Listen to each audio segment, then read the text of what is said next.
Valle Jennifer. Present po, ma'am. Reyes Sharina. Present po, ma'am. Cuneta Maria Carmela. Present po, ma'am. Cuneta? Kaano-ano mo si Sharon Cuneta? Tita ko po siya, ma'am. Tita mo? Apo. Paano mo naging tita? Pinsan po kasi siya ng daddy ko eh. Ang swerte natin, oh. Ang swerte mo naman. May kamag-anak kang artista. Hindi mo naman akong autograph. Baka pwedeng manood ng mga show niya. Sharon yan kasi mama ko eh. Carmela, baka pwede mo namang imbitahan si Sharon sa intrams natin para umanta. Po? Para makakita naman kami ng artista. Ma'am, titignan ko po pero hindi po ako sigurado eh. O sige, ha? Gustuhin man ni Carmela dumalo ang tiyahing megastar sa mga school activities nila. Naisip niyang huwag na lang itong gambalain dahil alam niyang marami rin itong commitment sa showbiz.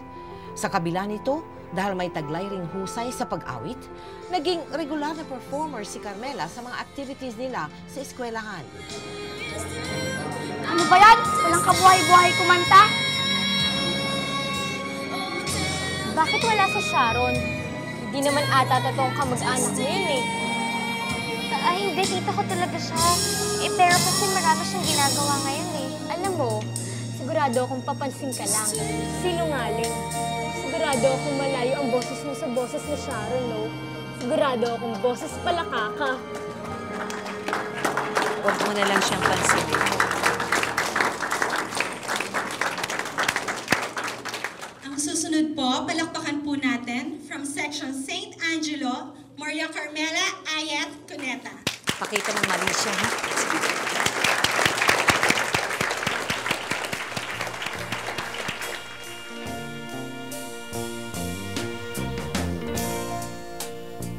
Araw-araw, gabi-gabi ay naghihintay.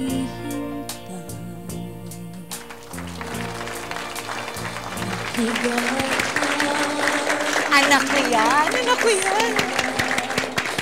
Nang sawi kong buhay,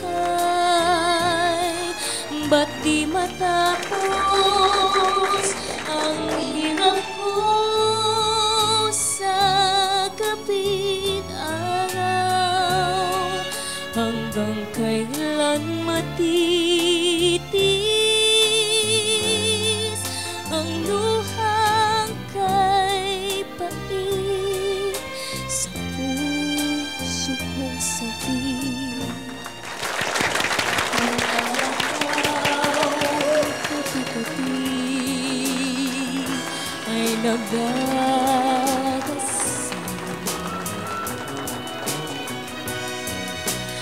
Madamayan ng giliw ko na tanging minahal,